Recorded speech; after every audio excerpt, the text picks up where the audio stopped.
Listen up, because I'm about to drop a bombshell that'll make your jaw hit the floor harder than a drunk uncle at a karaoke mic. 8 months ago, I, Rebecca Hartwell, 32 years old and fed up to my eyeballs, tied the knot in a ceremony so beautiful it could have made a stone weep. Picture this, a sun-drenched garden, flowers blooming like they'd been bribed, and me in a dress that screamed, "I'm here, I'm fabulous, deal with it." Everyone I loved was there, except the 3 people who should have been front and center: my parents, Harold and Linda Hartwell, and my insufferably perfect sister, Melanie. That's right, they skipped my wedding like it was a dentist appointment they could reschedule. Why? Because I dared to get hitched before Melanie, their golden child, their shining star, their reason for breathing. And now, after 4 years of marital bliss with my saint of a husband, their precious family facade is crumbling faster than a sandcastle in a hurricane. Grab your popcorn, this is gonna get messy. Let's rewind to the crime scene, my wedding day. I'm not some shrinking violet who begged for their approval with teary eyes and a quivering lip. No, I'm a mid-level software developer who's damn good at her job, with a dry wit sharp enough to cut glass and a husband, Jake, who'd take a bullet for me. But to my parents, I've always been the spare tire to Melanie's luxury sedan. She's 30, tall, slender, and gorgeous enough to make supermodels weep into their kale smoothies. Me, I'm shorter, curvier, and apparently the human equivalent of a participation trophy in their eyes. They didn't just miss my wedding, they boycotted it, and I'm here to tell you why, with all the fury of a woman who's done playing nice. Melanie's been the center of the Hartwell universe since she popped out of the womb, probably winking at the doctor and winning Best Baby on her way out. Spelling bees? She crushed them. Science fairs? She built a volcano that actually erupted, probably with glitter. High school, class president, valedictorian, prom queen. She collected titles like they were Pokemon cards. Then came college, where she modeled her way through a business degree, landing gigs that had my parents throwing lavish parties like she'd cured cancer. Her first headshot still hangs above the fireplace, a shrine to her perfection, while my computer science degree got a nice job, dear, and a pat on the head before they rushed off to plan her next photo shoot. Meanwhile, I was the awkward kid they dressed up as Melanie Light. My mom signed me up for gym classes I hated, shoved me into diets that made me dream of pizza, and sighed, "If you just try harder, you could be like Melanie." Try harder? I graduated with honors, landed a solid career, and didn't need a runway to feel good about myself. But to them, I was the understudy who forgot her lines. Fear not, though. I stopped chasing their approval in my mid-20s, built a life I love, and met Jake, who saw me when they never did. Still, their absence at my wedding stung like a wasp to the soul. Fast forward to last summer, Jake proposed on our couch, surrounded by takeout boxes and reruns of The Office. It was perfect, intimate, real us. I told my parents, expecting at least a congrats. Nope. Silence. Then Mom piped up. "Are you sure you're ready? Maybe lose a few pounds first." Dad just grunted. My first clue should have been their tepid reaction, but I was too busy planning a wedding to decode their nonsense. We sent invites, paper and digital, with red receipts to boot. I triple-checked the guest list, called, texted, emailed. Crickets. They claimed they were busy, dodging me like I was a bill collector. My in-laws, bless them, stepped up, seating charts, flowers, the works. The day itself? Magical. A garden glowing with afternoon light, Jake grinning like he'd won the lottery, and me feeling like a queen. Except for those empty front row seats where my parents should have been. No father-daughter dance, just a hollow ache I drowned in champagne. Post-honeymoon, I confronted them. Their excuse? We never got a formal invite. Cue Mom's Oscar-worthy rant. How could you exclude us from our daughter's wedding? We wanted to help. I checked the records. Invites sent, delivered, read. Gaslighting 101. I didn't argue. I apologized for the mix-up and hung up seething. Jake later pointed out the pattern. Their shock at my engagement, their excuses during planning. They couldn't handle me, the lesser daughter, beating Melanie to the altar. It was a slap to their perfect family script.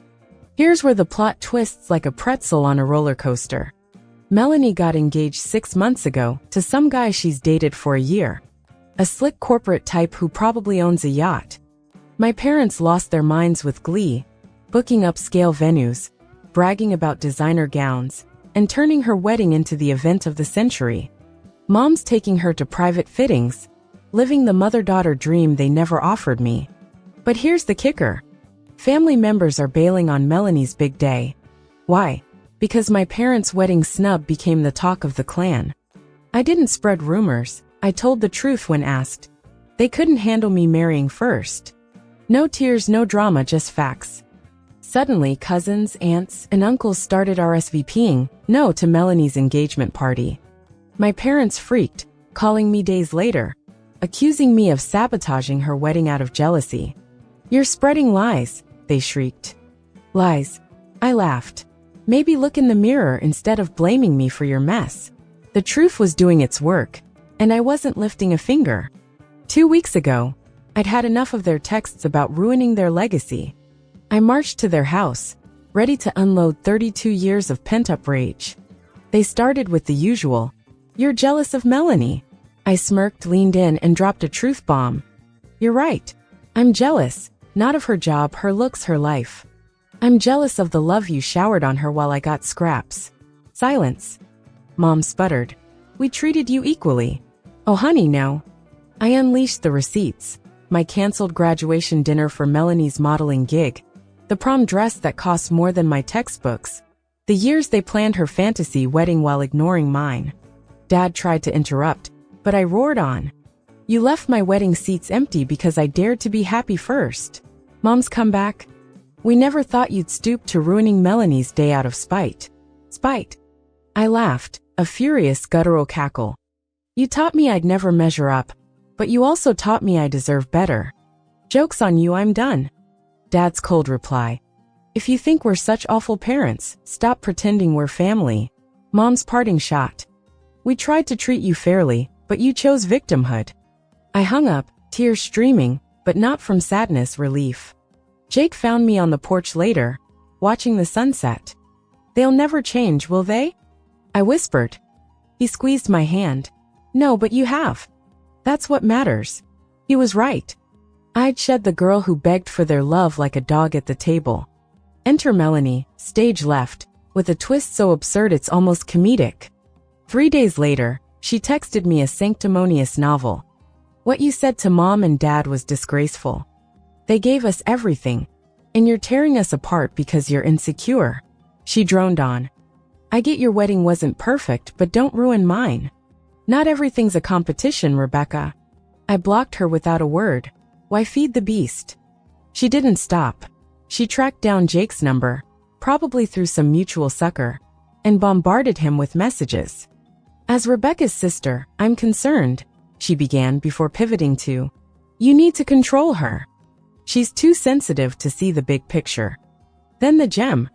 "Good family ties with someone successful like me could benefit you both.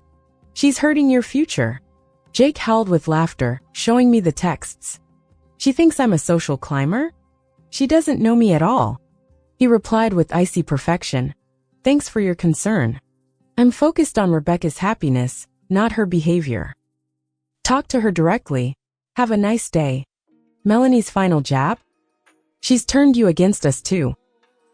Don't say I didn't warn you when this blows up." Blows up. Oh darling, you lit the fuse yourself. Here's where urgency kicks in. Hold on to your hats. Melanie's stunt backfired spectacularly. Family members caught wind of her texts, thanks gossipy cousins, and the tide turned fast. My parents doubled down, calling relatives to spin a tale. Rebecca's jealous of Melanie's perfect wedding and left us out of hers on purpose. They claimed I sent invites to ancient addresses. Hilarious, since they've lived in the same house for decades and still use AOL like it's 1999. But the family's not buying it. An aunt spilled tea about Mom pulling similar stunts at past weddings to spotlight Melanie. Cousins shared stories of my parents' favoritism, like the time they threw Melanie a graduation bash while I got a lukewarm, "good job." Suddenly, RSVPs for Melanie's wedding plummeted. The fancy venue? Cancelled. Turns out a family friend owned it and pulled out. The designer gown? Scheduling conflicts. At a reunion last weekend, Mom lost it when someone asked about my wedding pics, ranting about my betrayal. The room went silent, then erupted. Relatives called her out, and she stormed off, dragging Dad with her. Even Uncle Ted, the peacemaker, apologized for staying quiet too long and swore off Melanie's events.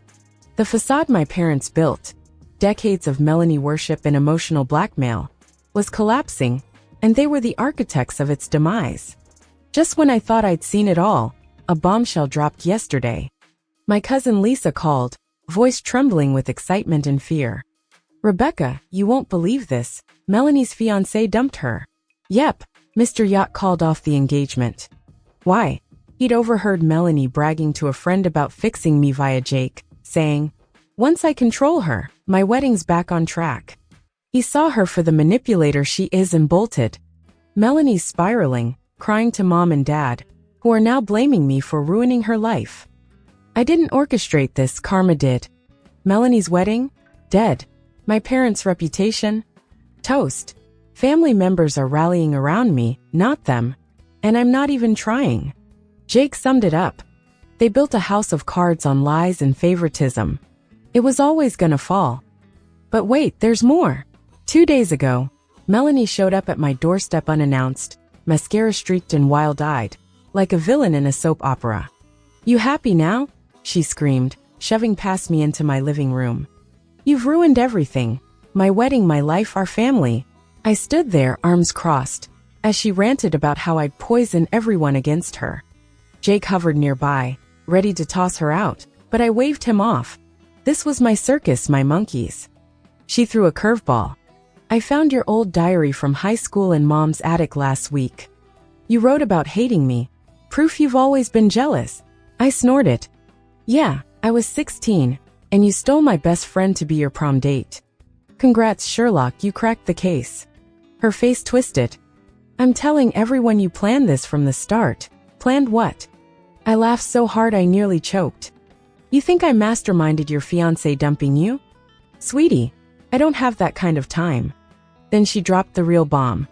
"Mom and Dad are cutting you out of the will. They're giving it all to me. House, savings, everything. Because you're a traitor." I froze, not because I cared about the money, I don't, but because the pettiness was next level. "Good," I shot back. "Let them choke on their cash while they worship your cancelled wedding photos." She stormed out, vowing revenge, but I saw the fear in her eyes. She's losing control, and she knows it. I'm thriving. No more groveling for approval, no more dodging Melanie's barbs. Jake and I are planning a weekend getaway. Screw the drama, we're sipping cocktails by a lake. Success isn't proving them wrong. It's living my truth with people who lift me up. My parents and Melanie can stew in their self-made mess. I'm done carrying their baggage. The will. Let them have it. I've got a life they can't touch. Yesterday Lisa called again, giggling. "Your mom tried hosting a family unity dinner to win people back. 3 people showed up, Melanie, Dad, and a stray cat that wandered in." I cackled. "Their empire's in ashes, and I'm not even stoking the fire. The funniest part? They still think they're the victims." Mom called this morning, sobbing. "How could you do this to us?" I hung up mid-wail. They'll never get it, and I'll never care again. The family apocalypse is here, and I'm the one laughing through the flames. Melanie's last stand? A pathetic flop. My parents' legacy? A punchline. Me. I'm free, furious, and finally the hero of my own damn story. Thanks for watching. If you enjoyed the video, don't forget to hit that like button and share it with your friends. And if you'd love to see more content like this, make sure to subscribe to the channel and press the bell icon so you never miss a new upload. See you in the next video.